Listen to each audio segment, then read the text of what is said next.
La clase de hoy continuaremos con variables continuas.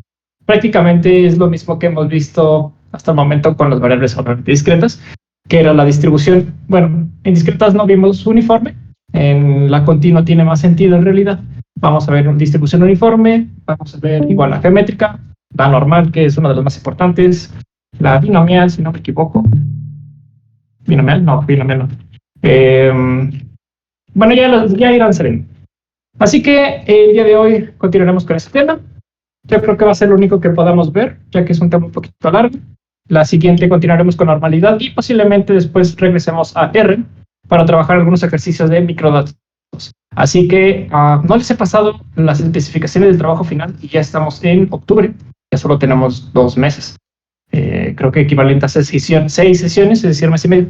Así que me comprometo a que a la próxima clase les paso los lineamientos. Los lineamientos. Y con mucho gusto podemos revisar sus temas. Yo recomiendo que sea una pregunta muy sencilla a responder, por ejemplo, media de ingresos o cualquier tema que a ustedes les interese. No, incluso puede ser como de series de tiempo. Recomiendo que intenten tocar temas un poquito econométricos o del próximo semestre, por lo cual este ejercicio realmente va a ser relativamente. Pero bueno, en la próxima clase daremos los lineamientos con mayor claridad. Bueno, mientras tanto continuaremos entonces con distribución variables aleatorias continuas. Voy a hacerlo más grande, tal vez esté muy chiquito. Variables aleatorias continuas. Posiblemente en un rato ya no puedo hablar porque sí me mordigacho. Bueno, empezamos con la definición. Recuerden siempre la primera parte está como quedó muy refogénea. Sin embargo, es necesario. Si y es una variable aleatoria continua, la función de distribución de y, en este caso como f de y mayúscula, todo es mayúscula, todavía no le hemos puesto nada minúscula, se expresa mediante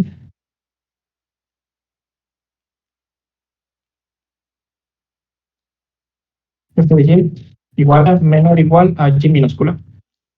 Para el rango, aquí lo voy a tener que escribir con pluma, simplemente es el símbolo de infinito, que va de menos infinito mayor, un error aquí. Menos infinito, estrictamente menor que y, estrictamente menor que infinito. Es decir, esto lo podemos traducir en y puede tener valores siempre y cuando estén definidos. Obviamente el estrictamente menor no te permite alcanzar nunca el valor de infinito, ni tanto negativo como positivo. Otra forma en que quizá lo vean sea el valor absoluto es inferior a infinito. Pero bueno, creo que no lo van a encontrar así, de esta manera. Es más normal que lo encuentren con el rango completo. O sea, puede tener cualquier valor.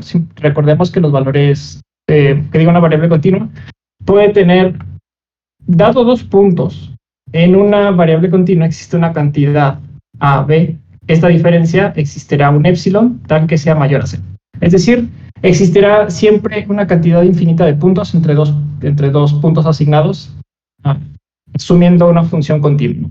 Sabemos que una función continua, en palabras más normales, es algo que tiene una secuencia de puntos que se puede trazar sin levantar el lápiz, ¿no? Es como que la forma más, no matemática de decirlo, pero la forma más sencilla de entenderlo al menos. Ok, avanzando esta parte de la definición, continuemos con las propiedades. Lo voy a escribir sí, con la mano toda fe. Las propiedades, voy a tener que escribirlo un poquito más. Un segundo. Propiedades. Sí, f de y. Recuerden, cuando hablo de f de y, estamos hablando de la función de distribución. Es una función de distribución, ¿no? Bastante redundante, una disculpa. Distribución. Se cumplen las siguientes propiedades. Propiedad número 1. Cuando f es o tiene un valor muy cerca a infinito, se puede también expresar como el límite cuando y... Ah, caray.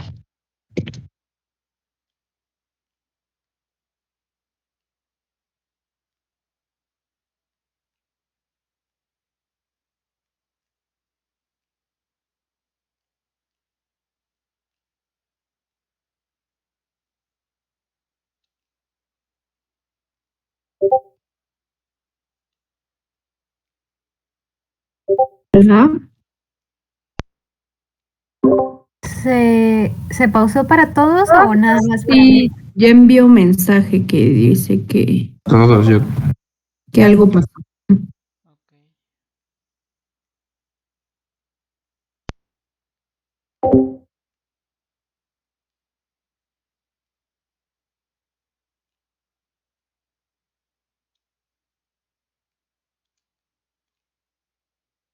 Sería 100% o 1, nada más tengan eso en mente. Y bueno, normalmente uno conoce las curvas de las logit y las probit, que más o menos es de esta forma. Lo que quiere decir es que si nuestro valor tiende a menos infinito, o bueno, la cola extrema, la probabilidad o la suma acumulada de las probabilidades es pues prácticamente cero, ¿no? Bueno, no prácticamente, es cero. En el límite es cero. No sé si solo soy yo que no escucho. Déjame tomarte... Hola.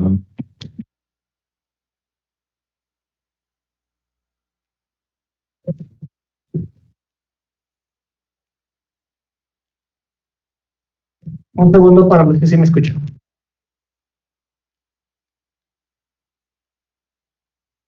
Muy bien. Ahora espero nuevamente. Entonces, para cuando la función de densidad tiene valores o tiende a menos infinito, la suma de la acumulada de las probabilidades es cero. Siguiente propiedad, ahora sería para el contrario. Sería cuando la función de densidad tiende a infinito, que ya si lo vemos gráficamente sería que tiende acá. La suma de las probabilidades o la suma de las probabilidades de la función de densidad se puede expresar como el límite cuando f de y, f mayúscula porque es la función de densidad, cuando y tiende a infinito, es igual a 1. Es decir, pues bueno, se cubren todas las probabilidades, la suma de todas las probabilidades es 1. Que la podemos... la forma en que, gracias para los que están apoyando a Aisha, disculpa, sí, tenemos que estar ahí apoyando a todo el equipo. Bueno, a todos los involucrados. Gracias. Esas son las dos propiedades. Ahora existe una tercera. Si Isha es la única que tiene problemas, vamos... Me voy a ir un poquito más lento. Si alguien más tiene ahí como un asunto, si no me está escuchando, pues nos habla. Yo hace rato, profe, le di ensordecer y ya después le volví a dar ahí en el mismo icono y ya me dejó escucharlo. No sé si para ella también pueda funcionar esa solución. Ya los escucho. Qué bueno. Muchísimas gracias a todos los que apoyaron y gracias y bienvenida de nuevo. Bueno, solo para recapitular, si no me escuchaste y para los que quizás estaban durmiendo, estamos hablando de variables aleatorias continuas. Sabemos que una variable aleatoria continua tiene la propiedad que puedes trazar toda una línea sin separar el lápiz, de forma no matemática. La forma matemática apenas la estamos desarrollando. Una de las propiedades importantes es que y puede tener valores entre menos y más infinito. Nunca puede tomar esos valores. Recordemos que es un estrictamente menor que. Tiene tres propiedades, apenas hemos visto dos. La primera propiedad es que cuando la función de densidad tiende a menos infinito, la suma de las probabilidades, bueno, el valor de la curva de densidad es cero. Más o menos en la gráfica hablábamos de una curva tipo logito. Más o menos tienen esa forma, ya los conocemos. Cuando, caso contrario, la función de densidad tiende a infinito, pues bueno, la suma de las probabilidades es igual a 1, eso ya lo habíamos visto, entonces, bueno, sería el último. La tercera propiedad que queremos hablar es la f de y. La y ya es minúscula. Es una función no decreciente. ¿Qué significa esto? Cuando nosotros estamos hablando de un probit, cantidad de dinero y la probabilidad de tener una casa, no significa que cuando empiezas a ganar más empiezas a tener más probabilidades y llega un momento en donde ya la probabilidad se hace cero, porque, no sé, porque ya tienes más dinero. Obviamente eso no hace sentido, ¿no? Más o menos, o bueno, es la lógica que hay detrás de esto. No puede existir una función de densidad que tenga valores negativos en ninguna parte de su curva. En el peor de los casos, tendría que ser una curva totalmente plana, que bueno, sería una distribución uniforme. Esa es la primera que vamos a ver. Recuerden que no tenga pendiente no significa que no sea una función no decreciente. Eso es importantísimo, no decreciente. Es la única condición. Bueno, además que tanto en los valores extremos da cero, ¿no? Bueno, estas son de las tres propiedades para una función, perdón, para una variable aleatoria continua, para en particular la función de densidad. Continuemos con otras definiciones. Empecemos con si y es una variable, nuevamente aleatoria. Aleatoria. Déjenme extender esto.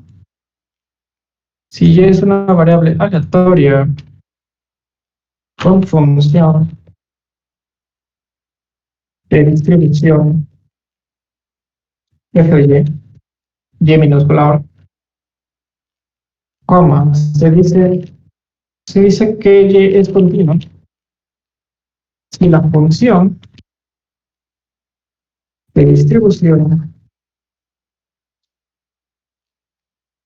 f de, qué redundante es esta cosa, es continua para el mismo rango, para menos infinito, y infinito. Ay, sí, ya lo escribí con palabras, pero hago referencia a esta expresión. Nuevamente, permítanme un segundo.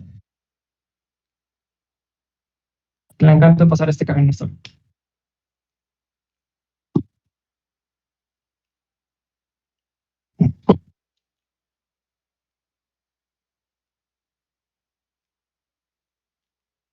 Bueno, aparentemente no se va a callar. Entonces, lo que dice esta función, o más bien, lo que dice esta función es, nuevamente, si tenemos dos puntos dentro de una función, existe una cantidad infinita entre estos dos puntos. Nuevamente, matemáticamente es que existe un punto A y existe un punto B. La diferencia entre B menos A nos va a dar un épsilon, tal que ese épsilon sea mayor a cero. Y no importa qué tan chiquito sea la diferencia, siempre va a existir una delta, o perdón, en este caso una épsilon mayor a cero, y por lo tanto, bueno, también podemos definir que existen puntos entre este intervalo. Así que lo que acabamos de escribir siento que es bastante redundante, pero bueno, si viene la definición en el libro. Pero bueno, siempre se puede simplificar un poquito más. Siguiente definición, bueno, continuaremos con la definición. Ahora es si f de y, nuevamente y minúscula, es una función, perdón si escribo ahí como medio mal, una función de una variable aleatoria continua. Bien, entonces f minúscula, ahora ya estamos en, no es la función de densidad, está dada por extender la definición. Y tenemos que f de y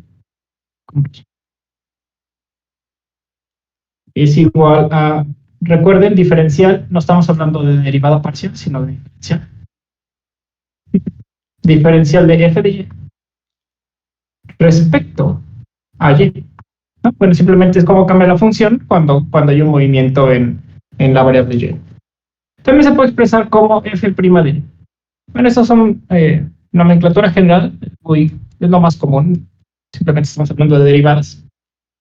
Y lo importante es que claramente si tenemos una función de densidad, debe de tener una derivada. Si no tiene derivada, significa que la variable no es continua. Vamos a suponer que tenemos esta gráfica y hace esto. Bueno, tenemos pendientes, tenemos el punto y podemos calcular la pendiente de esta gráfica, excepto en esta parte que falta, ¿no? Por lo tanto, esta función no es continua.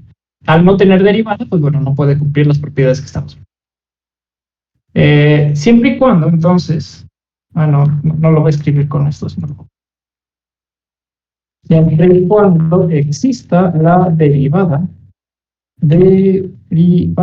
para f de y. Ahí está. F de y minúscula. Perdonen, aquí no es f de y mayúscula, es f de y minúscula. Esto que ya estamos hablando del valor puntual que puede tener a y b, haciendo referencia aquí a la función de densidad misma, ¿no? Es decir, el valor que puede tener en cualquier lugar de esta área. Ahí.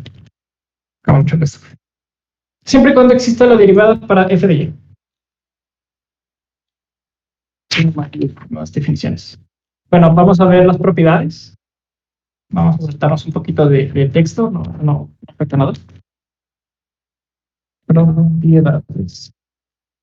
Primera cosa es que f de y siempre es mayor a 0.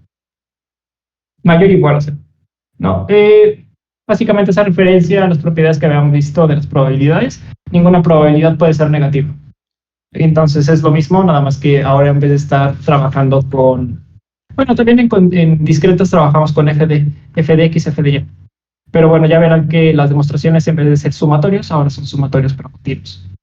Así que lo que vamos a hacer es repetir lo mismo que vimos hace unas par de clases, pero ahora con diferente nomenclatura. Pero exactamente lo mismo. Para toda y, es decir, todo el valor de las probabilidades es mayor o igual a 0 para toda y. Siguiente es que la suma de todas esas probabilidades, que va de menos infinito a infinito, de f de y, es igual a 1, ¿no? La suma de las probabilidades es igual a 1. Y aquí me falta un menos infinito, porque es del primero al último valor. Entonces, pasemos al teorema. Hablando de teoremas, me quedó en el tintero un par de demostraciones, ¿no? Creo que me quedó ahí pendiente la de unas varianzas. Una disculpa, todavía ni siquiera, no, apenas me acabo de acordar, y entonces se les empieza a recuperar, nada más ahí acuérdenme, por favor. Teorema.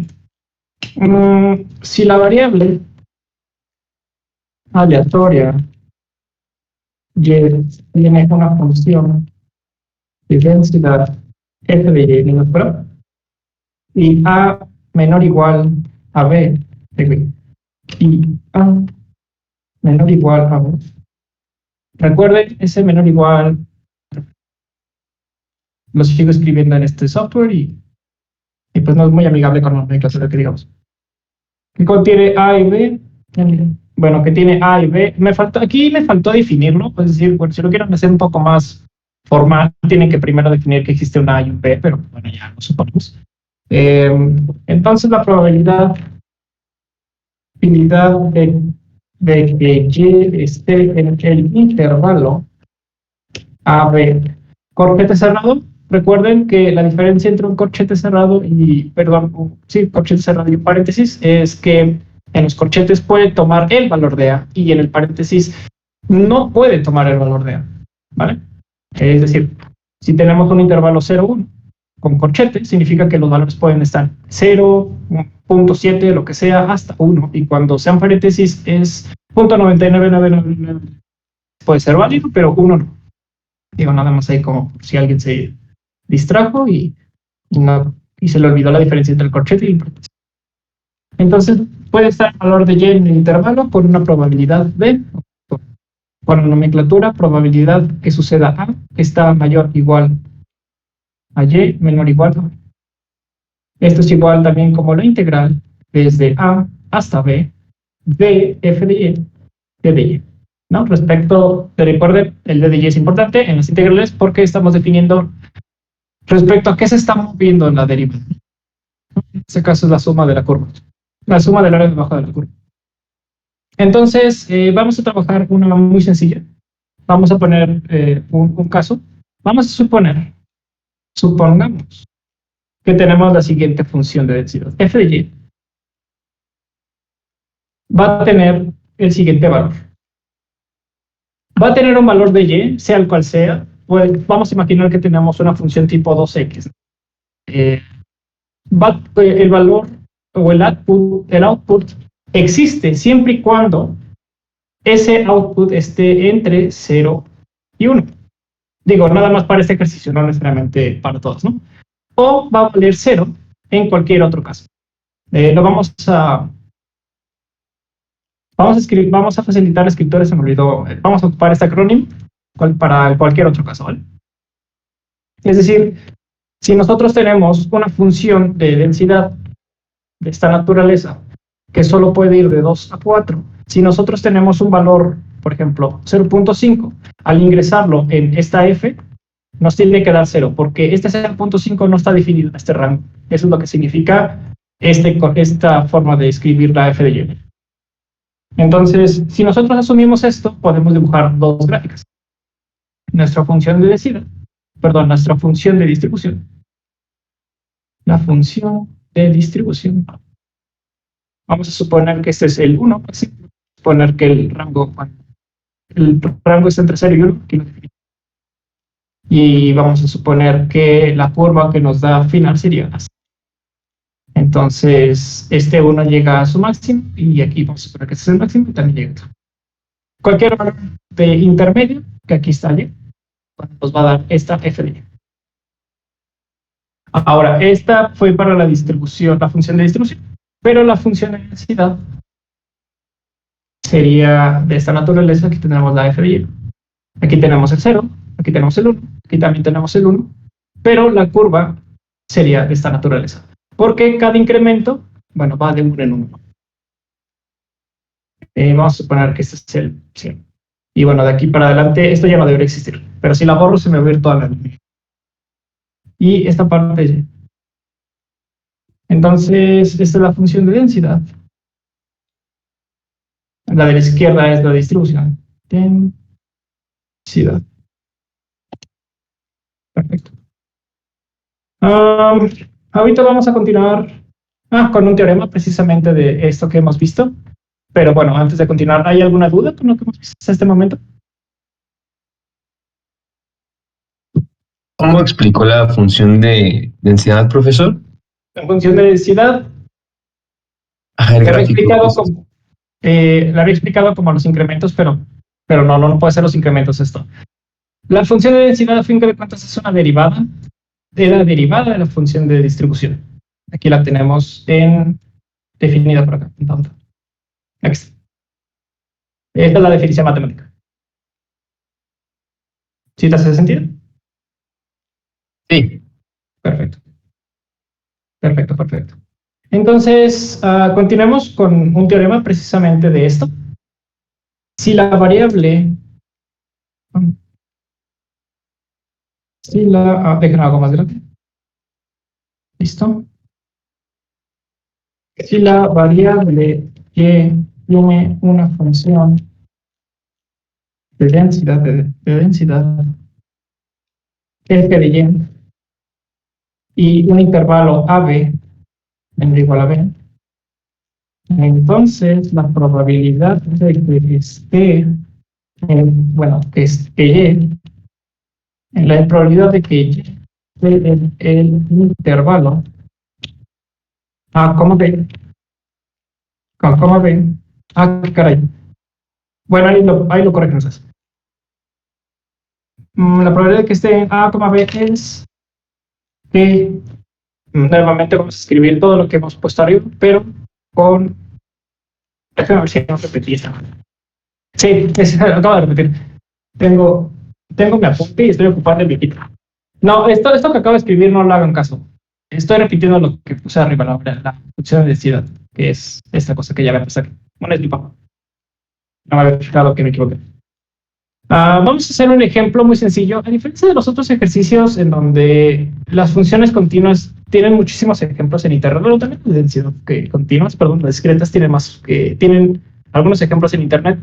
La continua, la verdad es que no he visto muchos ejercicios interesantes, así que voy a ocuparlas de libro, simplemente para continuar con la lógica.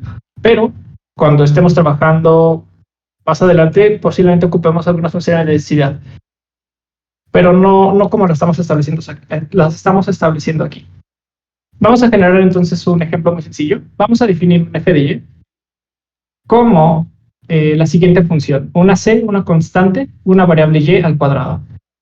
Si nosotros ploteáramos esta función, va a empezar en un 0 y va a hacer esto. ¿Qué tan rápido va a subir? Pues depende de la c.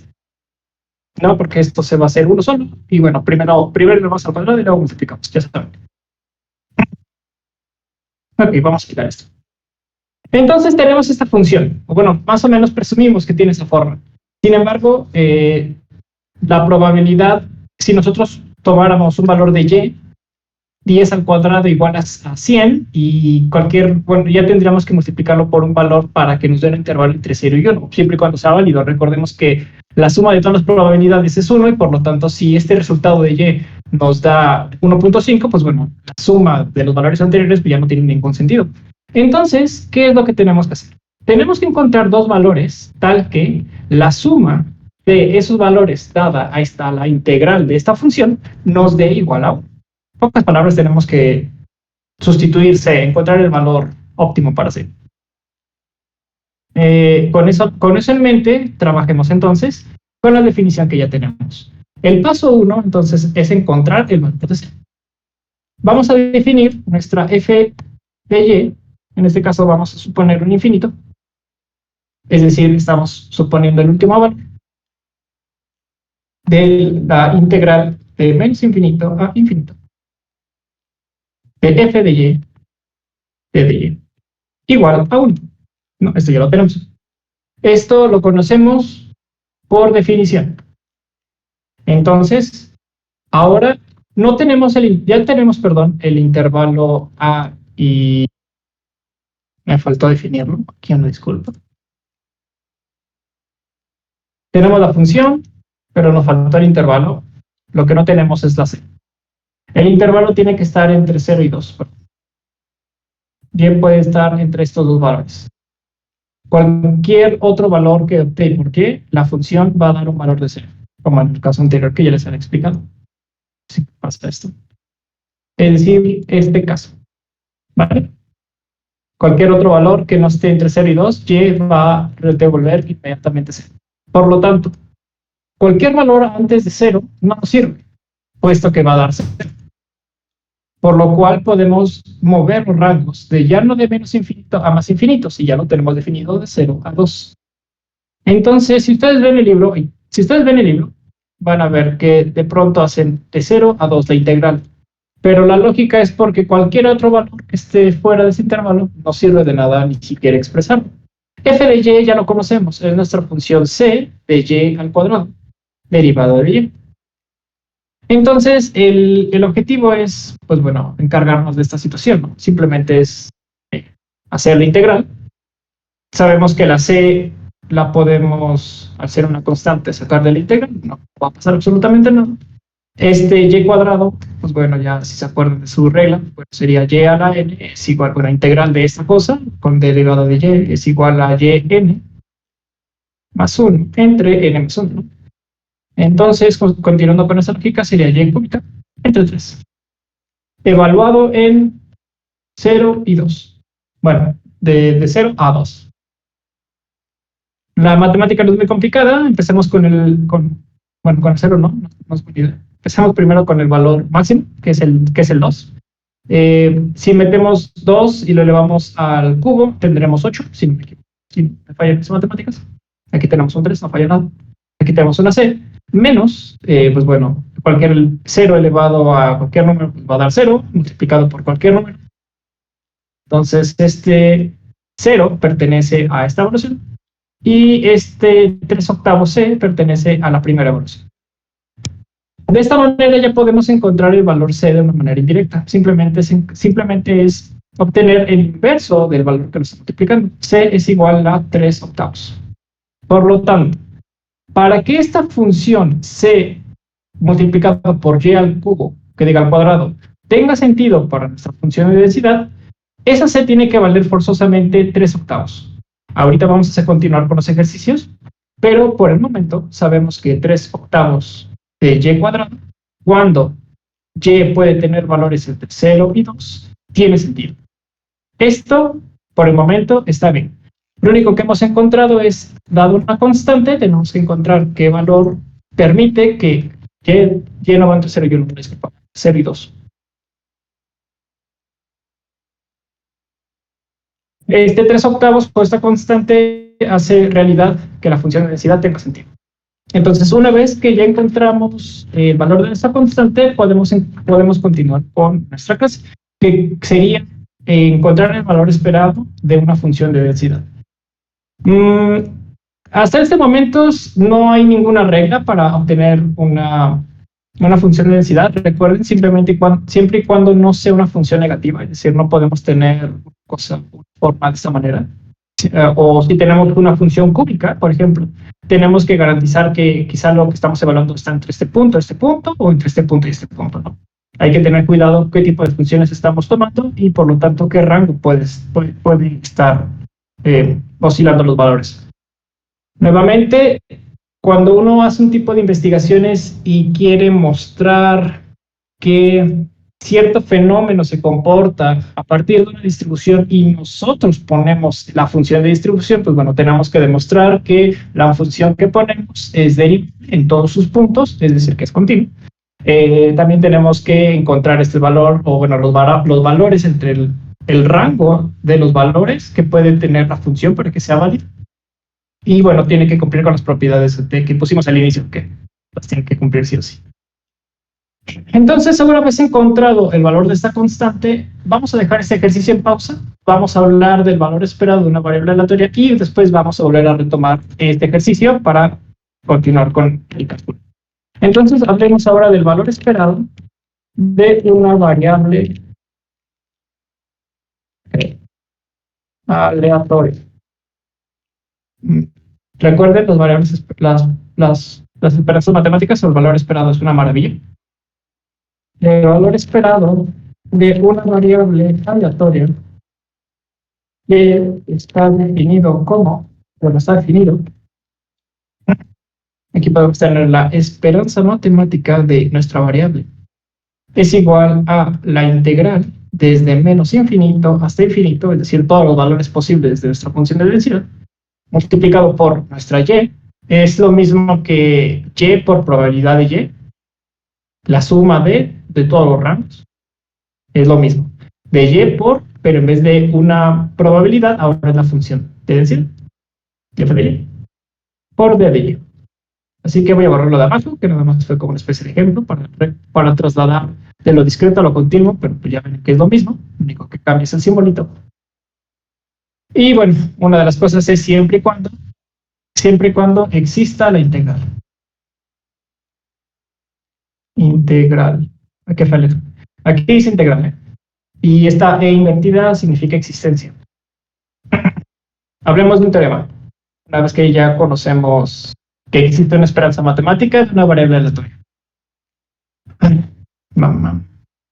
Sea, bueno, si g de y, nuevamente estamos hablando de funciones, una función de funciones. Si g de y, si g de y es una función de y, entonces, déjame extender esto. Ay, un segundo, no sé qué pasó aquí. Ok. En la definición de la función anterior ¿existe una integral, dice? Siempre y cuando exista la integral. Bueno, existe la integral, sí. Gracias. No hay problema, déjame lo escribo bien porque aquí es siempre y cuando exista la integral. Recuerden, si existe la integral, pues bueno, entonces podemos decir que es útil. No necesariamente, pero bueno, lo que dice el libro es siempre y cuando exista la integral. Si no puedes integrar esa función de densidad, pues si es una función de y, entonces el valor esperado, que fue se escribió, el valor esperado de g de y, estoy diciendo, de g de y es, y bueno, vamos a repetir lo que ya tenemos acá arriba, pues la esperanza matemática de nuestra variable aleatoria es igual a la suma del intervalo de menos infinito a infinito de g de y multiplicada por f de y. Recuerden una función que está siendo afectada multiplicada por la función de densidad de d de y. Nuevamente se parece muchísimo a lo que habíamos visto en discretas, en donde tenemos nuestra función, esperanza matemática, de y multiplicada por la probabilidad, pero después tenemos una función de g de y multiplicada por la probabilidad. Y bueno, eso es exactamente lo mismo. Así que bueno, insisto. Una vez que tenemos este teorema definido, vamos a continuar con qué pasa cuando tenemos una constante. Ya sabemos que cuando tenemos constante simplemente la podemos sacar de la función y ya no tiene por qué alterar el resto, pero hay que definirlo, ¿no? Nuevamente lo voy a escribir con este texto. Ay, no sé por qué se pone esa cosa. Bueno, si C es una constante, voy a hacer esto más grande. Qué caray. Si Y es una constante y aquí atención, porque se supone que es G de Y, pero G no tiene subíndice, ¿vale? O sea, es G de Y, tal como lo conocemos aquí arriba. Aquí voy a poner G-1, haciendo referencia a que es un subíndice. G subíndice 1 de Y, G subíndice 2 de Y, y así hasta tener el G késimo de Y. Es decir, una cantidad finita de funciones de Y. Son funciones de Y, son funciones de Y, entonces cumplen los siguientes resultados. Primera parte, la esperanza matemática de cualquier constante es la constante misma. Siguiente punto, si tenemos una esperanza matemática de una constante multiplicado por una función de G de Y, esto se puede expresar como el producto de esa constante por la esperanza matemática. Aquí voy a poner los corchetillos. Y finalmente, si tenemos, aquí si se dan cuenta, aquí no hay ningún subíndice, los subíndices se ocupan hasta el tercer caso. Si tenemos la esperanza matemática de la suma de las funciones, que sería G1 de Y, más G2 de Y, más así hasta el G késimo de Y, se puede separar cada uno de esos elementos como la suma de las esperanzas matemáticas. Sería la esperanza matemática de, este es un corchete, G de 1 de Y, cerramos, más la esperanza matemática de G de 2 de Y, cerramos. Así hasta el último elemento, más la esperanza matemática de G késimo de Y. Nuevamente, esto ya lo habíamos visto para el caso discreto, así que el continuo pues es exactamente.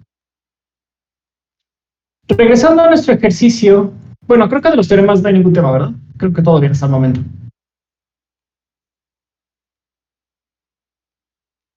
Supondré que sí. Bueno, entonces continuaremos con nuestro ejercicio. Aquí lo habíamos dejado. Habíamos propuesto un C multiplicado por Y al cuadrado. Esta va a ser nuestra función de densidad siempre y cuando Y tenga valores entre 0 y 2. Ya encontramos el valor de C, que es 3/8, puesto que es el inverso después de la evaluación del integral. Ahí voy. Y una vez teniendo esta función completa, podemos sacar su esperanza matemática.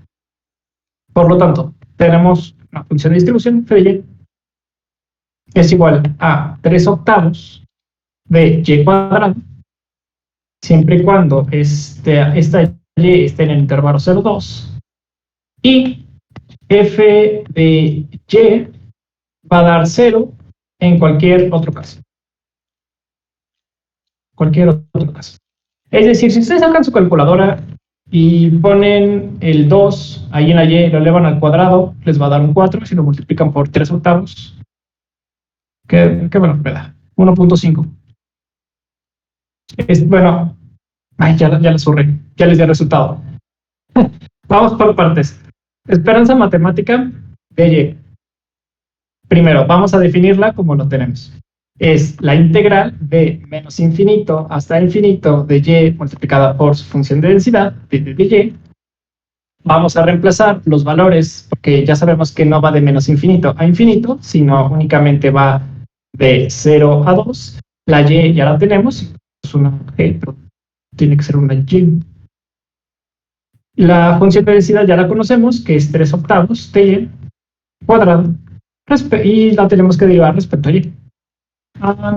Facilitando las cosas, ahí vamos a extraer el componente constante, que es este. Es decir, vamos a poner aquí 3/8. Vamos a poner la integral nuevamente de 0 a 2. Y nuestro valor va a ser un y cúbico de d. Evaluando esta función, o mejor dicho, primero vamos a hacer la integral, quedaría como 3/8. Recordemos la primera parte. Está ahí afuera, no afecta absolutamente nada. Quedaría y a la cuarta sobre 4. Evaluado entre 0 y 2. Y aquí fue en donde me había equivocado. Le había dicho que tomaran el valor de esta y. Entonces sería el valor va a 4. Perdón. Esta y se pone aquí 2 elevada al... A ver, un segundo. No puede ser la 4 porque... A ver, un segundo, por favor. Creo que me estoy equivocando de ejercicio. No, está bien. Ok, evaluando esta función, el primer término sería 2 elevado a la 4. Nos da 16. Entre 4 nos da 4, multiplicado por 3/8. Nos da 1.5. El primer valor nos da 1.5 y el siguiente, pues bueno, nos va a dar 0, ¿no? El resultado, por lo tanto, de esta integral es 1.5 y por lo tanto la esperanza matemática de esta función es igual a 1.5. 1.5 igual a 1. Simplemente estamos haciendo lo mismo que lo habíamos hecho en el discreto, pero ahora con integrales. Así que no hay mucha complicación. Y ahora para calcular la varianza, recordemos que la varianza ahora es y al cuadrado. Bueno, continuamos con esa lógica que ya habíamos visto. Simplemente resolviendo esta integral, pero ahora en vez de y normal, ahora va a ser y cuadrada. Por lo tanto, si tenemos la esperanza matemática de nuestro y cuadrado, vamos a hablar ya de la varianza de nuestra función que va de menos infinito a infinito. Ya sabemos esto y, f de y cuadrada, perdón, f de y, de derivada de y. Vamos a hacerlo ya un poquito más directo. Si evaluamos, recordemos que tenemos esta y cuadrada, que es parte de la función para la parte de la varianza. La integral que va ya no de menos infinito, sino va de 0, y ya no va a infinito, sino solo hasta 2, es el rango definido. Tenemos el 3/8 de nuestra función original, pero yo ya la quito, yo ya lo extraigo directamente, para no complicarme más. Y aquí tenemos y cuadrada, de d de y. Recordemos que este 3/8 y esta y cuadrada es de mi función de densidad. Resolvemos este ejercicio, o bueno, sí, lo resolvemos. Se quedaría y quinta entre 5, evaluado de 0 a 2.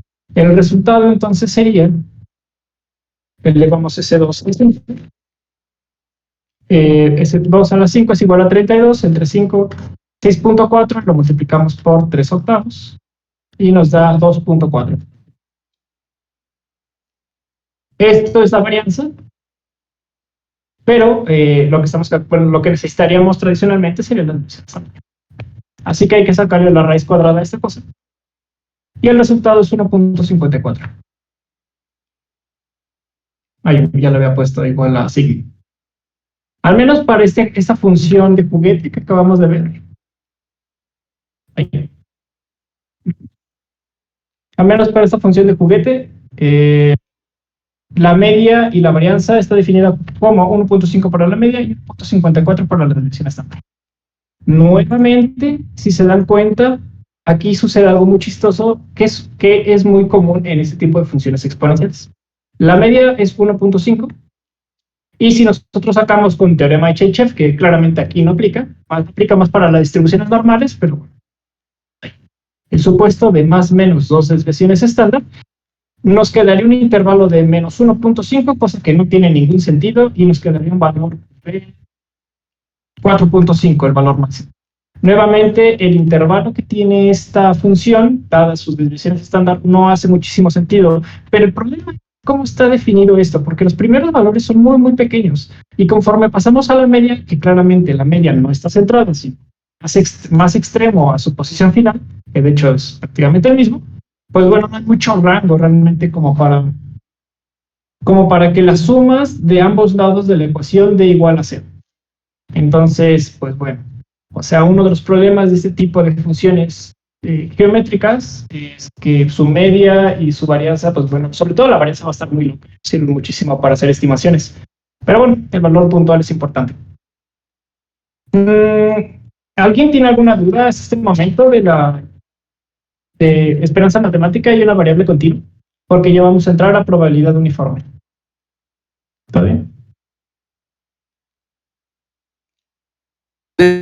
La otra y cuadrada en la función de y, ya ve que está y cuadrada y la función de y es otra vez y cuadrada. Ajá, ¿está? Ajá. Sí. ¿Cuál es la pregunta? La que está encerrada en azul, esa, ¿por qué es también y cuadrada? Perdón, me perdí en esa parte. Esta es porque... un segundo. Recuerda que este 3 octavos y este y cuadrada, tenemos una función de densidad que es 3 octavos y cuadrada. Y esto es exactamente lo mismo que habíamos definido desde el inicio. Recuerda que simplemente estamos quitando la c de la integral, la estamos pasando afuera, y este y cuadrada. Este es el y cuadrada a que te refieres. ¿De dónde salió? La primera y cuadrada es la fórmula de... Perdón si lo estoy confundiendo. La varianza. Sabemos que es y cuadrada. Aquí, para sacar la varianza, tenemos que hacer la integral de este y cuadrada multiplicada por f de y. Y f de y es todo esto. Pero para no poner la c y después quitarlo, porque me dio muchísima flojera, lo que hice fue pasarlo directamente desde y. Ya. Ahí está. Entiendo. Sí, una Fue disculpa. directo, entonces, por eso. Fue directo. Entiendo, ya la agarré, gracias. De nada, aquí está precisamente, nada más para terminar de concluir. Aquí está el y cuadrado de la función original multiplicado por f de y, pero este f de y se transforma en 3 octavos y y cuadrado. Lo único que hice fue separarlo directamente. Qué bueno que ya lo entendiste, pero me gustaría repetirlo por si alguien más se perdió en la explicación. No hay problema, gracias por la pregunta. ¿Alguien tiene alguna otra? ¿Esto? ¿Vamos a quizá algunos valores? ¿Todo bien? Bueno, continuamos entonces con distribución de probabilidad uniforme. Insisto, en las funciones de probabilidad nosotros podemos asignar la función que nosotros deseamos. En un caso aplicado, bueno, nada más sería cuestión de que el investigador tuviera el ingenio suficiente o plantear una función que sea consistente con la realidad, que es algo muy fácil de cuestionar. Cuando uno lee un paper, pues bueno, va a cuestionar de dónde sacaste la función, y posiblemente si es una función relativamente sencilla o medio ingenua en el aspecto que no requiere, no tiene tanto background matemático, sino que es algo muy, muy sencillo, al menos a nivel técnico, pero que es bastante intuitivo. De esa manera es poco cuestionable, o no tienes tantos elementos para decir, bueno, esta función claramente no tiene ningún sentido. Sin embargo, no conozco muchos documentos que asignen una función de distribución, una función de densidad, y a partir de ahí hagan sus cálculos. Normalmente, los modelos econométricos lo que buscan es quizá buscar unos hiperparámetros que hagan cuadrar quizá la C, ¿no? En este caso, algunas constantes de las variables, pero insisto, es muy, muy raro. Son muchas funciones o muchos documentos que hagan eso. Más bien ocupan funciones ya de distribución dadas, como la beta, y no se andan inventando esto, pero puedes construir la tuya si es que hace sentido. Para el trabajo de esta clase que se va a solicitar, incluso se puede hacer un ejercicio de esta naturaleza. Se plantea una función relativamente sencilla, se pone o se justifica el porqué de esa función, y bueno, se hace lo que se tenga que hacer, no sacar esperanzas matemáticas, las desviaciones y alguna que otra cosilla por ahí. Pero empecemos con la distribución de las más sencillas, la distribución uniforme. No sé por qué cada vez que intento poner un texto se extiende esta cosa y bueno, pongamos entonces distribución uniforme. Tal como su nombre lo dice, vamos a tener una función de esta naturaleza que vaya de 0 a 1. Vamos a suponer un intervalo. Vamos a tener una probabilidad y cualquier valor que caiga, la probabilidad pues va a ser la misma. Un ejercicio que se me ocurre, o más que se me ocurre, que viene es, piensa que dentro de un intervalo del trabajo, es de la hora que entras a la hora que sales, algún cliente te puede llamar, pero tú no sabes a qué hora te va a llamar. ¿Cuál es la probabilidad que te llame en tu hora de comida? ¿Cómo caga eso? Pero sucede.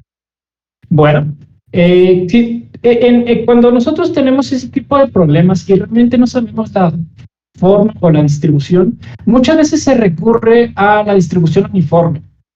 Y tienen bastante sentido, porque si tú no sabes en qué momento va a suceder, lo más sencillo para pensar es, pues, bueno, puede pasar en cualquier momento. Y si puede pasar en cualquier momento, podemos deducir que la probabilidad es igual para todo el tiempo. Claramente es quizá un poco difícil que te marquen a la primera hora de la mañana.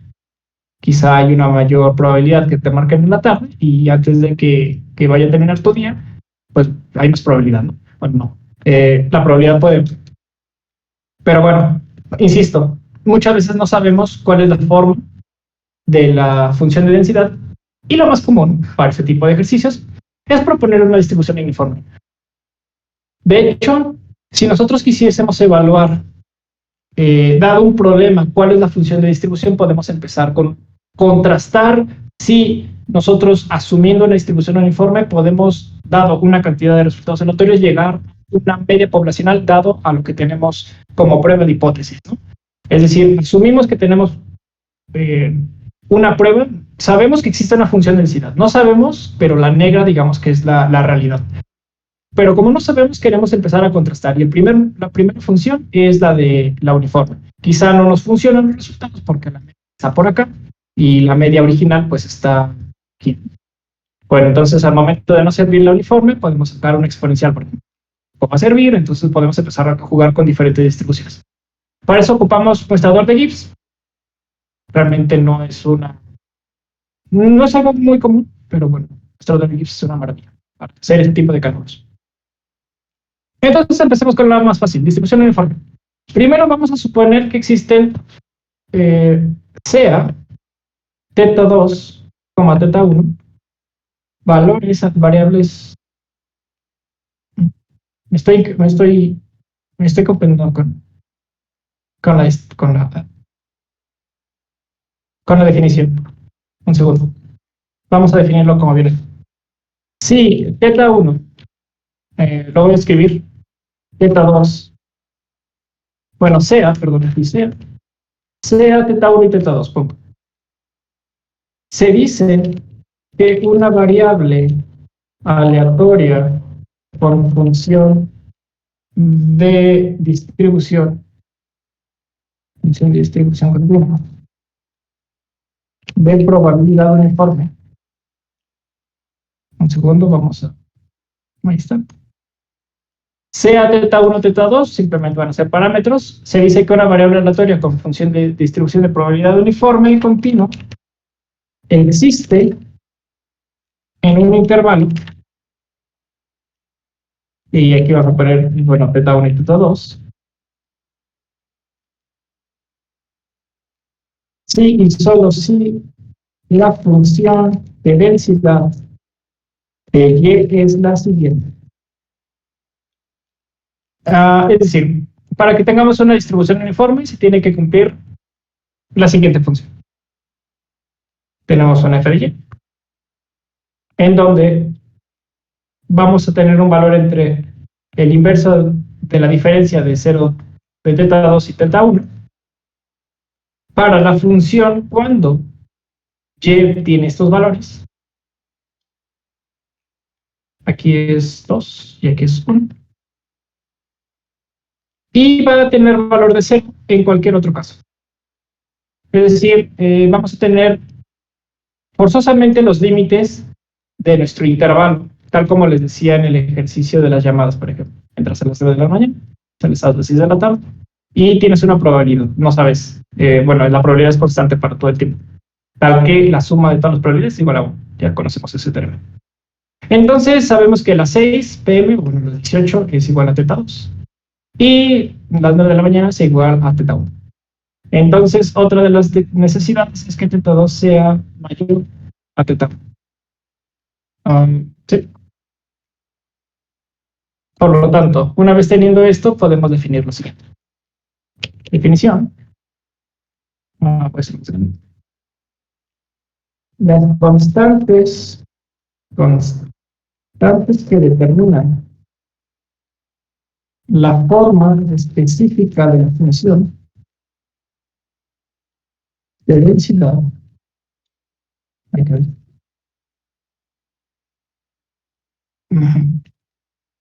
Se conoce como los parámetros de la función de densidad. Obvio, las definiciones están redundantes. Θ2 y θ1 son los parámetros de la función de densidad que simplemente se establecen en el intervalo. No es la gran cosa. Pero bueno, ya se definieron y ya sabemos que existen. Por lo tanto, para calcular, para más bien, parte del teorema es calcular su media y su varianza. Primero vamos a calcular o vamos a definir cuál es la esperanza matemática. Si θ1 es menor a θ2, eso se tiene que cumplir, porque θ2 es mayor a θ1. Y y es una variable aleatoria de distribución uniforme. Ay, perdón si lo estoy escribiendo tan feo. Tenemos lo siguiente: la media es igual a θ2 menos θ1 entre 2.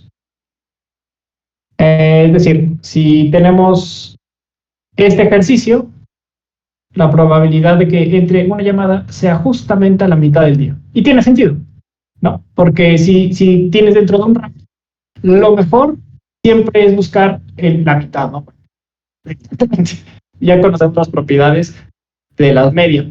Entonces hace muchísimo sentido que la media de una distribución uniforme esté justamente en la mitad del intervalo.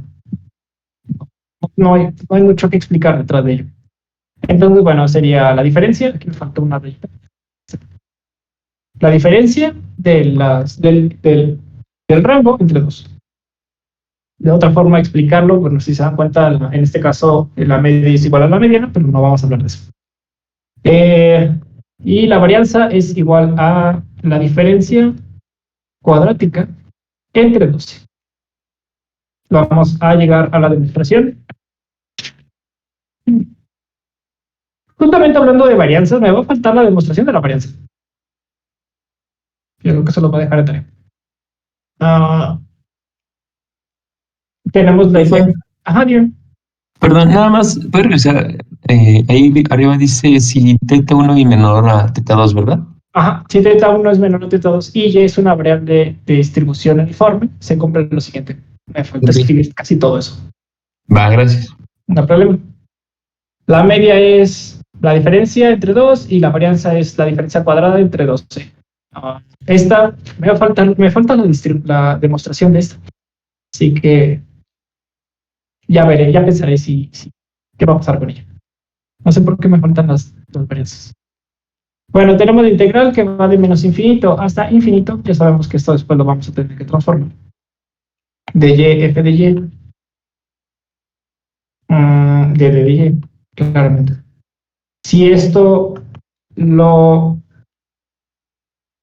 definimos con los intervalos que ya conocemos, que sería de θ2, aquí sería θ1. En este caso, no es y, perdón, sí, y se queda, pero se multiplicaría por 1 entre este. Recordemos que 1 de θ1 entre la diferencia de los tetas es la función de densidad que aquí definimos, ¿vale? Siempre y cuando los valores de y estén en el intervalo definido, si no nos va a dar 0. Y aquí me falta el de y. Muy bien, si integramos esto, recordemos que esta parte es toda una constante, entonces la podemos dejar tal como está. θ2 menos θ1. Y ya aquí tenemos y cuadrado sobre 2. Ya la integramos. Okay. Y ahora solo tenemos que evaluarlo en el rango de θ2 y θ1. Nuevamente, a diferencia del ejercicio que habíamos hecho en donde podemos tomar un valor de 2 o que fuera y lo podemos sustituir, pues bueno, aquí se va a quedar totalmente con el valor de θ, que sería θ2 entre θ2 menos θ1. Y bueno, ahora tendremos que restar el primer parte del intervalo, ¿cierto? Que sería menos teta 1 al cuadrado, porque aquí está el cuadrado igual, menos, perdón, entre teta 2, la diferencia de teta, ya solo es la diferencia de teta, si no me confundo. Ahora, lo interesante aquí es que esta parte es la misma, ¿no? Entonces podemos reducir términos, podemos hacer más compacta esta ecuación. Podemos tener teta 2 cuadrado menos teta 1 cuadrado entre teta 2 teta 1. Sabemos que esta expresión puede ser reexpresada como el producto B teta 2 menos teta 1 teta 2 más teta 1 entre teta 2 menos... esperen, me faltó algo importantísimo. Este 2 desapareció. Aquí va a estar. Una disculpa, se me olvidó multiplicarlo por ese 2. No sé por qué. Si no, no va a salir. Una vez que tenemos este 2, aquí también está este 2 por acá. Y evidentemente también tiene que estar acá.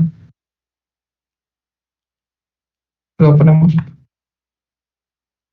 Y bueno, una vez teniendo esta forma, podemos eliminar esta parte. Por lo que... Un segundo.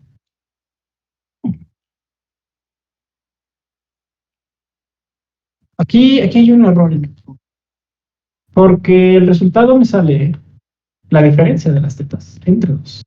Pero aquí está el positivo. ¿Saben qué? Voy a revisar qué pasó aquí con este punto. Porque además de que me falta la varianza, no llega el resultado. Eso no había pasado y no me he fijado en eso.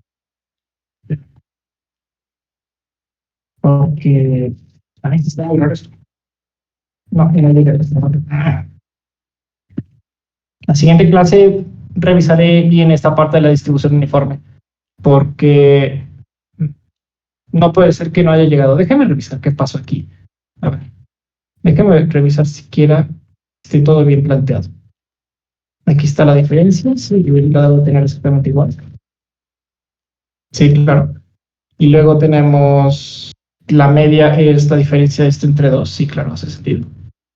Luego tenemos esto. Y tenemos esto. Déjame revisar porque no me hace sentido, ya que si yo elimino esto, me tiene que dar esto. Pero no es el resultado. Hice algo mal con mi matemática. Si alguien tiene la menor idea de cuál fue mi error, háganmelo saber, por favor.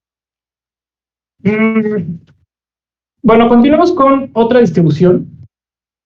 Les dejo pendiente esta, tanto su media como su varianza. No sé por qué está incompleto. Me apunten. En lo que sigue es la probabilidad normal. Y no, falta muchísimo para ello. ¿Alguien tiene alguna duda de lo que sí entendimos o de lo que sí se pudo demostrar de la distribución uniforme? ¿No? ¿Todo bien? Pueden nada más volver a la varianza que... Sí, la varianza es la diferencia cuadrática entre 2. Ok, gracias. De nada. Para ello van a tener que elevar esto al cuadrado y hacer toda la álgebra. Pero si no llegué con la media, menos voy a llegar con la varianza. Déjame revisar exactamente qué pasó aquí, me apunte.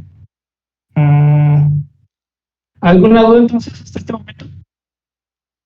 En los ejercicios de R realmente no hay mucho que hacer ahorita, puesto que creo que les había compartido algunas funciones de distribución, pero bueno, digo nada más como para saber exactamente a qué nos podemos enfrentar la siguiente clase, bueno, no la siguiente, sino cuando ya veamos R de nuevo, las funciones de distribución. Al menos la que vamos a ocupar es la rule uniform. Esta es digamos que la función para una distribución uniforme, pero también tenemos la curva de densidad. Densidad uniforme, aquí tenemos el mínimo y el máximo. Recordemos que tienen este tipo de propiedades. La función de distribución y no recuerdo cuáles otras más. Qué caray. Juraría que tenía más de esta clase de la variable aleatoria continua. Así que todavía nos sobra un poquito de tiempo. Me gustaría entonces, voy a tener que reponer la parte de la clase de la función de distribución de variable uniforme. Así que por el momento denme chance de pausar esto, se quede inconcluso. Pero bueno, al menos me gustaría pasar un poquito a trabajar con R. Si bien no vamos a trabajar ahorita microdatos, habíamos trabajado las funciones de left join y right join porque lo vamos a ocupar para los microdatos. ¿Habíamos hecho algún ejercicio al principio? ¿O solo lo habíamos como que planteado? Ya no me acuerdo bien de esa parte.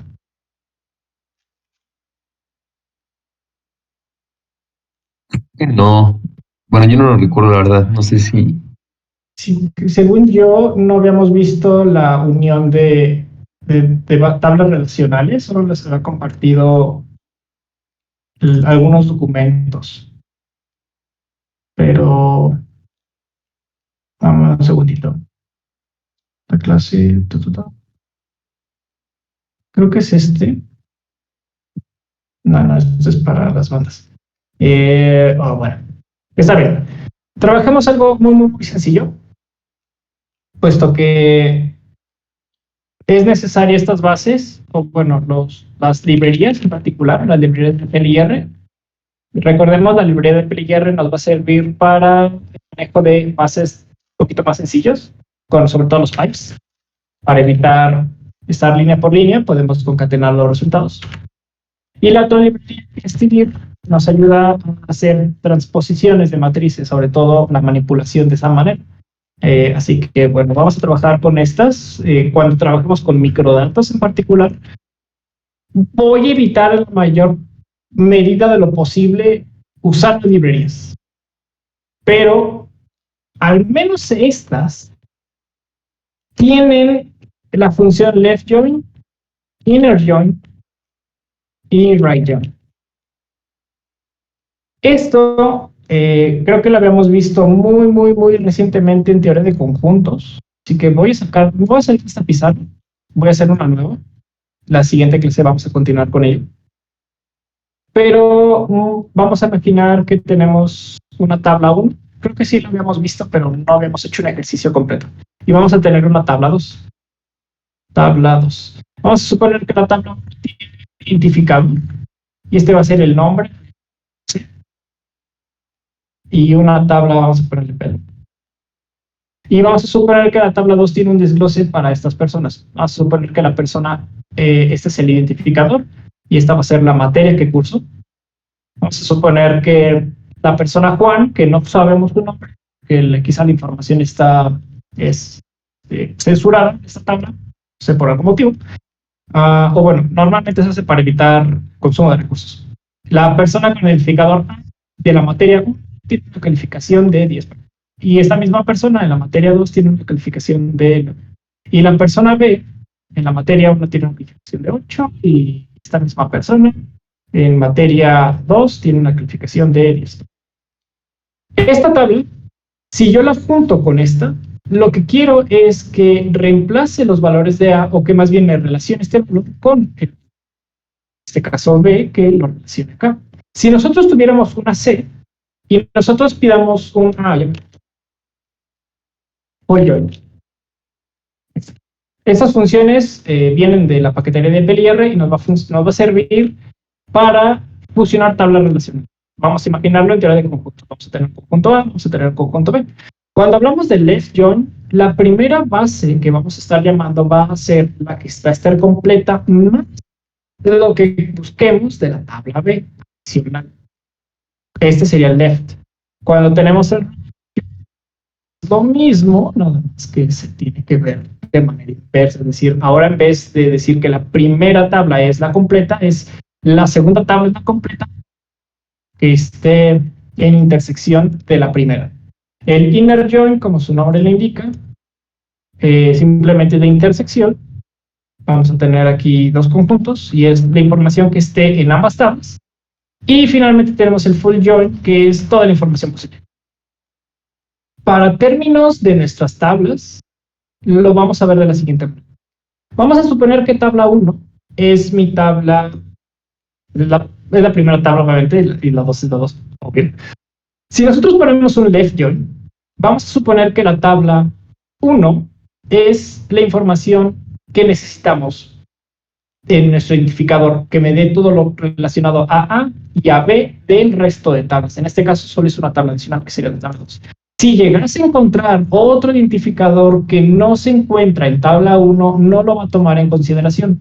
Por lo tanto, al momento de por así decirlo, incorporar la información de tabla 2 a tabla 1, la información de C, al no existir en la primera tabla, no se pasa, se va a olvidar, se va a eliminar. Cuando utilizamos nosotros el right join, empezando con tabla 1, lo que estamos diciendo es agrega la información adicional de esto. En este caso, C se conserva, pero C quedaría como información en blanco en el nombre. Por ejemplo, Juan sabemos que pertenece al A. Por ejemplo, aquí se va a escribir Juan, por ejemplo. Aquí también se va a escribir Juan, aquí se va a escribir Pedro. Pero al momento de llegar C, pues bueno, como C no existe en otra tabla y además la información que aquí necesita es adicional, se va a quedar en vacío. Ahorita vamos a hacer un ejercicio práctico.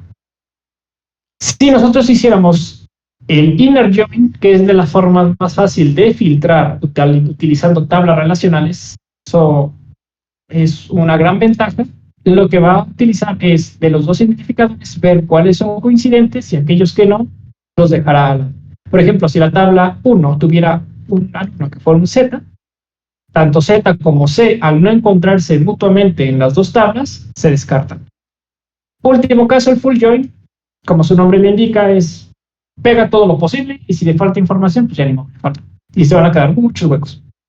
Hagamos un ejercicio muy sencillo con esto. Desde R. Primero vamos a generar las tablas. Vamos a generar una tabla 1. Y vamos a poner data frame. Vamos a definirlo. Vamos a poner el identificador. Vamos a suponer que vamos a tener... voy a ocupar este mismo ejemplo, ¿vale? Una A. Ahí.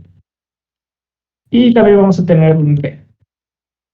Es decir, vamos a tener un renglón con una A y después con una B. Y después vamos a tener un number. Vamos a poner aquí un 1. Profe, Ajá, dime. había comentado antes que ese igual podría ser el comando de asignación, ese que... Cuando tú estás trabajando una asignación dentro de una función, no te lo va a tomar como nombre, te lo va a tomar todo como si fuera el nombre y el contenido esto. Mira, lo vamos a hacer. Además, hasta me dijo que es inexpected. Bueno, mi idea era mostrarte que no es conveniente poner la asignación. Ok. Es mejor. Ya sé por qué no funcionó. Porque me falta aquí la coma. Qué güey. Ahí está. Si tú pones la asignación, no te pone el nombre. De hecho, se confunde R y dice, seguramente es todo, ¿no? Y ya te lo pone. Y el nombre te va a poner ahí, venga, sí, eso es normal. Yo te recomiendo que dentro de funciones, recordemos, data frame es una función, yo te recomiendo que dentro de funciones pongas no pongas asignación, pongas un igual, porque la lectura se va a llamar el campo ID y va a contener A, B. Si tú le pones asignación, no sé cómo lo interprete R, pero te lo pone todo como el nombre. ¿Vale? Ok, va. Entonces, si cuando están dentro de funciones, yo les recomiendo ponerle la igualdad. Si hacen eso, pues ya se le puso el nombre correcto, ID y nombre. Para los que trabajan Excel, y les encanta Excel, es buscar B, básicamente, pero con superesteroides. Porque buscar B solo necesitas una columna, que tiene que ser la primera, y también las dos tablas, pero en R las columnas pueden estar en diferentes posiciones y ni siquiera necesitan tener el mismo nombre. Es una maravilla. Entonces tenemos la tabla 1 y vamos a poner una tabla... claramente ese sí la voy a asignar, data frame. Les voy a pasar el código, pero mejor vayan, bueno, sí, si tienen la oportunidad, vayan trabajando, si no, solo pongan atención y les voy a pasar el código. De data frame podemos poner otro ID, vamos a suponer que sea A, B y C, ¿no? Como en el otro caso, y aquí también me falta otro que sea Z, por ejemplo. Esta va a ser María. Bueno, María. Es que no me gusta ponerles acentos porque cuando los grabo y no lo grabo en VTF8, se graban con caracteres raros y se descompone a veces. Vamos a suponer que existen esos tres y vamos a suponer... por cierto, no puedo poner solo tres, ¿no? Tengo que poner varias veces porque se supone que es una tabla. Entonces vamos a poner A, otra vez A, vamos a suponer que existen 2 registros para A, vamos a suponer que existen 2 registros para B y existen 2 registros para C. Vamos a suponer que la clave de la clase es 1,2, 1,2, 1,2. Es decir, este 1 corresponde a A, este 2 corresponde a A, 1 y 2 a las B y 1 y 2 a la C respectivamente. Y finalmente vamos a poner aquí calificación. Cali, porque estoy escribiendo mal. Más 6, 10, 9, ¿qué vamos a 8? 10. Este no es un muy buen alumno. Tabla 2. Entonces tenemos el alumno o el identificador A, no sabemos cuál es el alumno. No sé. Tenemos que entró a 2 clases, la 1 y la 2, y tuvo una calificación 10 y 9 respectivamente, el alumno B 10 y 8 y el C 7 y 7 respectivamente. Entonces tenemos 2 tablas que están relacionadas por un concepto que se llama ID. Yo voy a cambiar el nombre a propósito. No es necesario que tengan el mismo nombre por lo que les comento y de hecho quiero hacerlo un poquito más complejo. Aquí vamos a poner uno que se llama ID. Ventaja, en los microdatos de INEGI ya todo está súper homologado, obviamente. Entonces no es necesario ni renombrar ni ocupar algunas funciones que vamos a utilizar. Sin embargo, es bueno conocer todas las ventajas que tienen estos y left join, inner join y esas cosas. De todas formas pueden leer la nomenclatura, que diga la documentación, perdón. La documentación siempre la pueden leer. Ahora, ¿qué necesitamos hacer para poder unir estas 2 tablas? Y insisto, pueden utilizar left join y right join y les va a dar el mismo resultado, pero tienen que saber qué poner qué primero. Vamos a hacer los 2 casos. Vamos a poner tabla 1 como mi tabla original. Yo quiero que se conserve A, B y Z, que me pongan los nombres, pero además quiero ver cuáles han sido sus calificaciones de cada materia. Si se dan cuenta, aquí solo tenemos 3 registros y aquí tenemos 6, de los cuales solo 4 coinciden porque tienen A y B. Si yo combino las tablas tal como están, el nombre de Juan y Pedro se va a repetir en esta tabla. Si yo quisiera que esta tabla de Juan y Pedro no tuviera valores repetidos, y esto es muy importante porque cuando tienen tablas, por ejemplo, de vivienda y tienen la de ingresos, el jefe de familia gana X cantidad de dinero y fusiona la tabla con la de ingresos con la de hogar, la de hogar va a decir, existen 4 personas en este hogar y estas 4 personas ganan y al momento de combinarla con la de ingresos va a decir, pues ganan, cada uno gana lo del ingreso. Es como, no, o sea, el jefe de familia que solo está asignado a este hogar de esta vivienda solo tiene un salario y al momento de combinarlo se va a cuadruplicar porque existen 4 personas, o si existieran 5 se quintuplicaría o se n-plicaría. Hay que tener cuidado cómo combinamos tablas. En este caso, a mí no me importa que se repita el nombre de Juan, pero hay que tener en consideración ese ejercicio. Entonces, si no me importa que se repita la información, puedo tomar mi tabla 1. Si le doy New, me va a mostrar qué es lo que estoy intentando mostrar en la tabla. Le ponemos left join y nos va a preguntar, las opciones es X, Y y el pop y el by, perdón. Esas son las opciones más importantes o mínimas necesarias para que esta función jale. Y la Y es la base 1. Perdón. Pero la base 1 ya no la necesito poner porque ya está escrita desde el inicio, antes del pipe. Por eso es importante. Si yo no le pongo esto, aquí tendría que poner tabla 1, tabla 2 y unir a partir de alguna variable. Insisto, estoy ocupando pipe, por lo tanto el X o la variable 1 ya no es necesaria. Pasemos a la siguiente. Y es igual a tabla 2. Tabla 2.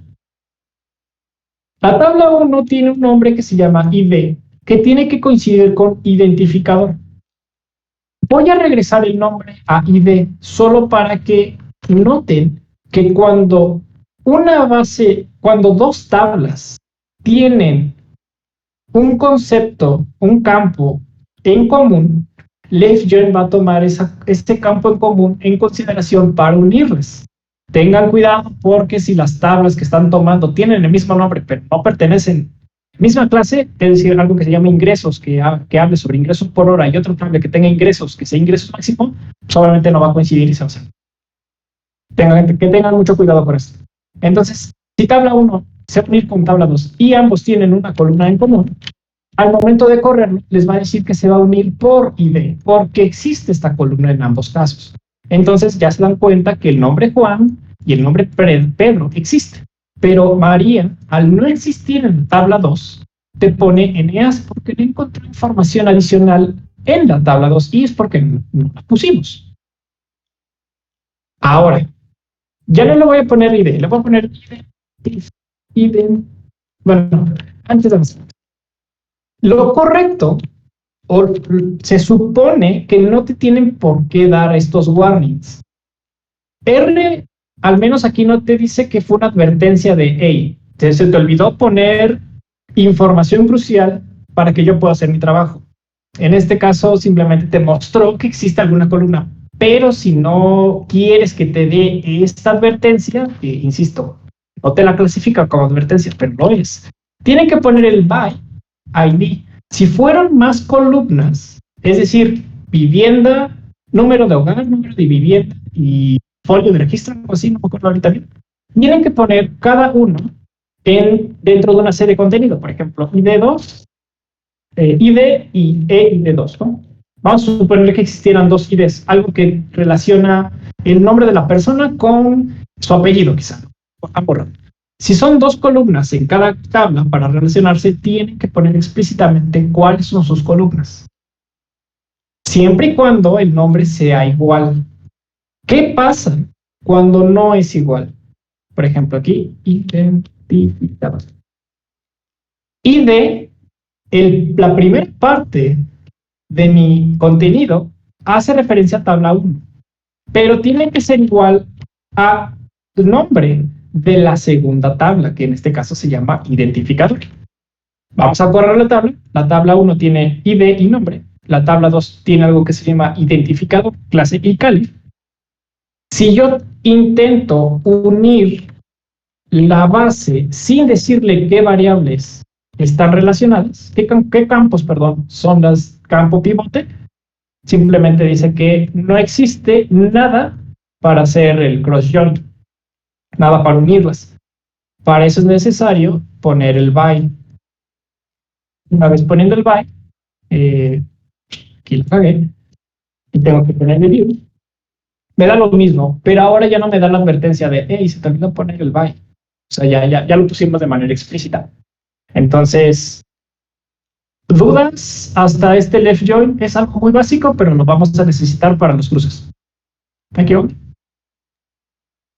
¿Sí, también? Yo tengo una duda. ¿Por qué se ponía la Y, el Y igual a la tabla, por ejemplo? ¿Cuál es la diferencia de usar el Y o el X? Perdón, nada más. Ok. El X es para la primera tabla, pero la primera tabla ya está puesta aquí. Voy a hacerlo nuevamente. Recuerden, pipe hace referencia a que la última operación se va a tomar como el primer elemento para la siguiente función o como el resultado para continuar. Si yo no quiero utilizar pipe, yo puedo utilizar la siguiente lógica. Left join, X es igual a tabla 1, Y, es decir, la siguiente tabla es igual a tabla 2, y quiero que estén unidas por este coso, ¿no? Aquí X y Y hace referencia a la primera tabla y a la segunda tabla. Cuando ocupo el pipe, la primera tabla la obvio porque es el resultado, o mejor dicho, ya lo estoy estableciendo antes. ¿Te hace sentido eso, Dante? O sea, nada más que ahí tiene que estar el mismo nombre de la tabla, ¿no? Que ya tenemos. O sea, que sea exactamente tabla 1, que se llame exactamente igual que... Correcto. Correcto, porque si tabla 1, por ejemplo, si aquí se llamara perro, pues aquí también tienes que garantizar que se llame perro, ¿no? Porque es el resultado, o sería la tabla nombrada. En este caso, el left join se puede utilizar declarando las dos tablas adentro o utilizar el pipe pero la primera tabla no es necesario declararla porque la estás utilizando como base y después ya le unes otra cosa, por así explicarlo. De hecho, esta parte y esta parte es lo mismo. Esto te va a dar este resultado y el de abajo con pipe te da, bueno, te debería dar lo mismo, pero tienes que poner el id. ¿Alguno? De Caliquito Ok. View. La única diferencia es cómo lo estás declarando. En el primer ejemplo tienes que declarar las dos variables, puesto que antes del left join no declaraste absolutamente nada. Es como si fuera una función en blanco y tienes, por lo tanto, que declarar tanto las dos tablas como los nombres de los identificadores. Y en el segundo caso, no es necesario poner, o más bien, no vas a poner la primera tabla referente a la X, porque previamente ya la habías definido. Para mayor explicación, habría que leer el manual de DPLR. Pero Ajá, lo quiero preguntar. Sí, ok. sí, Va. los documentos, la documentación. Pero una forma sencilla de explicar es, imagina que lo que pongas antes del pipe es tu último resultado. Es como si pusieras A es igual a lo que sea y ese A después lo transformas nuevamente. Esto te ahorra todo eso. Hay una tercera forma de hacer este mismo resultado, que es este. Vamos a ocupar el right join. Es decir, vamos a atacar el problema visto desde el otro lado, pero conservando los mismos resultados. Es decir, la tabla ahora que vamos a ocupar es la 2. Pero ya no voy a ocupar el left join, es decir, no voy a incorporar la información de la tabla 1, sino de la tabla 1, que es mi tabla adicional, voy a incorporar los datos que tenga en mi tabla que estoy ofreciendo desde el inicio. Está raro, simplemente es la otra forma de, en vez de utilizar left join, tabla 1, tabla 2, es lo mismo utilizar right join, tabla 2, tabla 1. Es simplemente voltear la ecuación si lo quieren ver así. Entonces, tabla 2 se tiene que unir con alguna tabla, en este caso sigue siendo Y. No piensen que es X porque se invirtió, simplemente X es la primera tabla y Y es la segunda. Pero en este caso queremos unir la otra tabla, que no sea tabla 2, sea tabla 1. Y tenemos que poner el mismo by.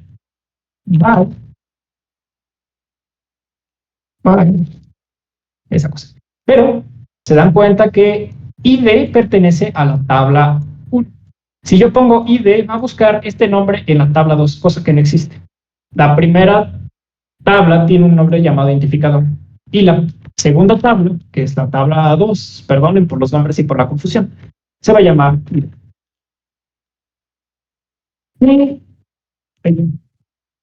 Me da el mismo resultado que arriba. La diferencia nada más va a ser dónde pone el campo el nombre. Porque antes en tabla 1 era ID, nombre y campos adicionales. Ahora tabla 2 es identificador, clase, calif, y la tabla adicional, que es la tabla 1, se agrega al final. Entonces, estas tres formas de escribir la fórmula te da el mismo resultado, ¿vale? Right join obviamente se puede reducir aún más si lo ponemos de esta manera, X y Y. Pero bueno, estas tres formas te dan mismas tablas. Ahora, eso es con left y con right. Inner join, por otro lado, lo único que va a conservar es A y B, porque se repiten las dos, tanto Z como C no van a existir. Entonces, bueno, vamos a hacer lo mismo. Voy a ocupar la misma información que está arriba, es decir, voy a hacer un poquito chico. Inner join tiene la misma lógica, requieres dos tablas y requieres los campos con los cuales vas a hacer coincidir ambas.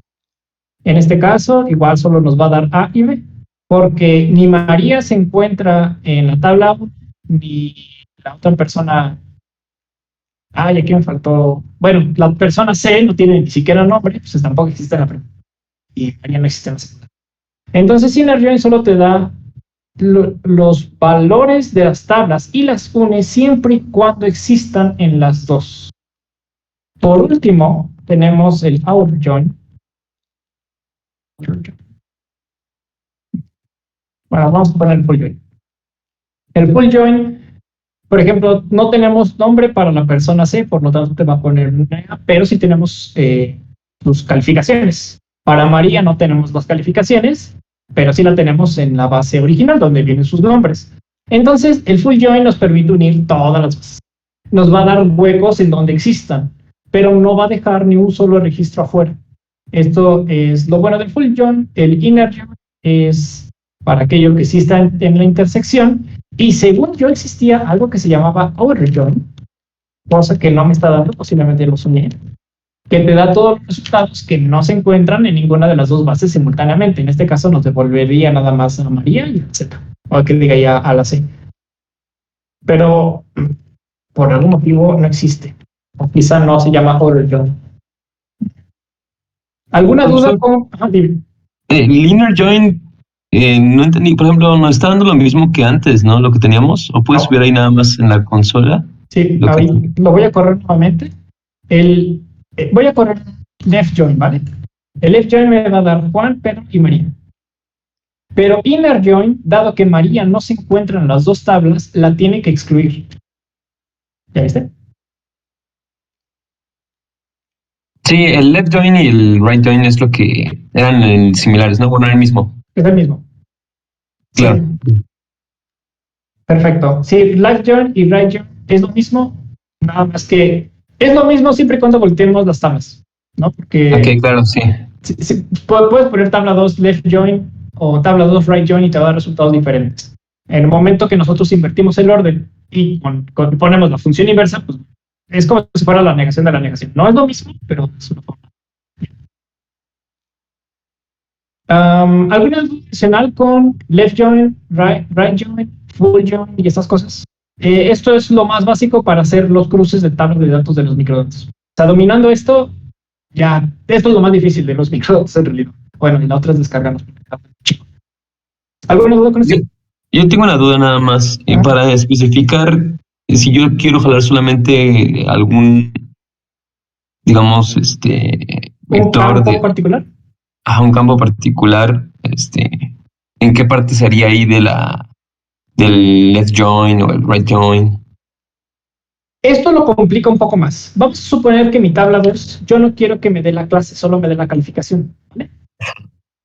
La tabla 2, si yo le pongo que me la muestre en la consola, puedo censurarla utilizando corchetes. Recordemos que los corchetes es como si lo estuviéramos platicando de manera matricial. Por lo tanto, tenemos que poner una coma. La primera parte de la coma será para renglones y la parte para columnas. Vamos a suponer que queremos ciertas columnas, de las cuales clase, obviamente, no necesitamos. Necesitamos poner, por ejemplo, identificador, coma, tal. De esta manera voy a mostrar en consola tabla 2 únicamente los campos identificador y calificación. Que lo escribimos aquí. Entonces, si tú quieres censurar información antes de ser tu join, puedes hacer algo. Puedes poner una tabla temporal, asignarlo como la tabla original y solo los campos seleccionados, o puedes simplemente directamente desde la tabla censurar las columnas que necesitas. Esto va a hacer que tu código se haga más y más y más grande. Pero no pasa nada siempre y cuando tú sepas bien lo que estás haciendo, no tienes por qué espantarte. En este caso, el full join solo nos va a devolver identificador y calificación, pero no nos va a devolver la clase. ¿Lista? No sé si eso te ayudó, Dante. Sí, gracias. Vamos a hacerlo nuevamente aquí. En full join, y en vez de tabla 2, 3. Y ahí está. Esta parte que tú ves aquí, en el 21, es lo mismo que la suma de la 23 y la 24, ¿vale? O sea, esto es lo mismo que estos dos. Nada más que primeramente la defino como temporal y luego la 1. Así que no es gracias. Esta parte la voy a comentar y les voy a pasar todo esto. Te lo voy a pasar en general. Les voy a pasar como un código, copiar y pegar. Está muy sencillo. Inténtenlo en su casa. Inténtenlo con calma. Intenten hacer las pruebas. Ya si se sienten muy trépidos, intenten hacer directamente con los microdatos de IBIG.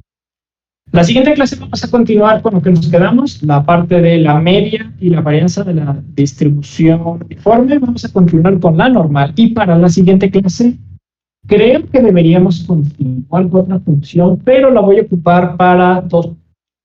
Disculpa. La voy a ocupar para los microdatos, para que tengamos tiempo de que, si a ustedes les interesa trabajar microdatos para su trabajo final, tengan la oportunidad, y si no, pues mínimo ya la conocen. ¿Para la de gasto o para cuál, profesor? Vamos a utilizar la ENOE. Bueno, al menos yo la ENOE, pero ustedes van a utilizar la que ustedes gusten. Ok. Vale, bueno, la ENOE en particular porque tengo un poquito más de experiencia en el tema de desempleo. Sin embargo, podemos utilizar la parte de desempleo para ver qué clase de personas tienen desempleo a partir de las condiciones de vivienda, ¿no? Por ejemplo. Son resultados un poco interesantes, no, un poco bastante interesantes, pero yo me quiero concentrar principalmente en la parte de desempleo por rangos de edad y por clasificación y ese tipo de cosas. Pero también bastante interesante cómo clasificar y cómo censurar datos ahí, filtrar datos ahí en los microdatos. Entonces, siguiente clase, vamos a continuar con teoría, pero para el siguiente dos vamos a necesitar que descarguen microdatos. Yo les recomiendo que descarguen mínimo 3, 4 años para que tengamos en total unos 12 archivos. Recuerden que cuando uno descarga los microdatos, más o menos van a extraer diferentes datos, por ejemplo, en la ENOE, y en la ENOE les va a dar cada mes 5 archivos diferentes: la vivienda, la situación fotográfica, la hogar, condiciones de empleo 1, la condición de cuestionario de empleo y cuestionario extendido de empleo. Entonces vamos a ocupar. Las interesantes es la ENOE para la sociodemográfica y algunas condiciones del hogar. En la de vivienda no tanto. Así que yo les recomiendo que descarguen todo lo que puedan. O al menos unos 3 años. El objetivo va a ser hacer un código que extraiga el zip. Bueno, mejor no. Simplemente va a ser la limpieza de datos, la unión de bases y el cálculo de tasas. Eso es lo que vamos a intentar dentro de 2 clases para R. Así que no sé si alguien tenga alguna duda de lo que hemos visto, tanto de R como de teórico, distribución de función continua. No, gracias, profesor. Perfecto. Pues bueno, gracias a todos los que se unieron. Cualquier cosa estoy aquí para apoyarlos. Cualquier duda, por favor, ya sea privado o en canal general. Si tienes más que agregar, bueno, buenas noches y nos vemos la próxima clase. Adiós. Gracias, profe. Gracias, profesor. Profe, una pregunta. Dime. En dado caso de que en la versión de mi R, creo que es la 3.3.2, era la que ya tenía, y me dice que no encuentra librerías. Librerías que ahí tendría que, por ejemplo, descargar el R que usted nos recomendó en el... No. Pueden tener cualquier R. Lo que necesitas es librerías en todo caso. Y tienes que instalar con install packages. Y tienes que escribir, entre comillas, la librería que tú quieras. En este caso, de DPLR. Yo ya la tengo instalada. Entonces, al momento de correr, me dice, ¿la quieres instalar? A ti no te va a preguntar. Tú al momento de correr, te lo voy a instalar y se acabó. Ok, perfecto.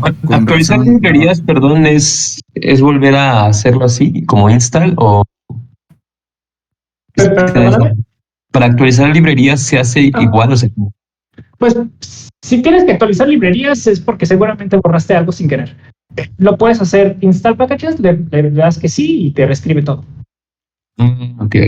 Sí, En mi caso, entonces, profe, como no la he instalado, sí es necesario poner el install package de DeplyIR, ¿no? aquí es la librería, cual sea. Puede ser Su, puede ser DeplyIR, puede ser ggplot, lo que sea. Okay. Pero tiene que ser entre comillas. Perfecto. Pensé que era porque mi versión ya era pues más antigua. No, lo que hacen las nuevas versiones es quizá componer algunos bugs o algunas optimizaciones, cosas sencillas. Pero R en sí es como el cerebro original y las librerías no importa qué versión tengas. Ok. Rarísimo. O sea, algunas vas a... Ya estamos en la 4, bueno, 3, quién sabe qué. La mayoría te va a decir, se necesita mayor a 1 punto y cacho. ¿Quién la tiene? Perfecto. Muchas gracias, No hay profe. ningún problema. Ahí para servir. Luego, Cualquier cosa. buenas noches. Bye, bye. Gracias. Ay, profe. Adiós.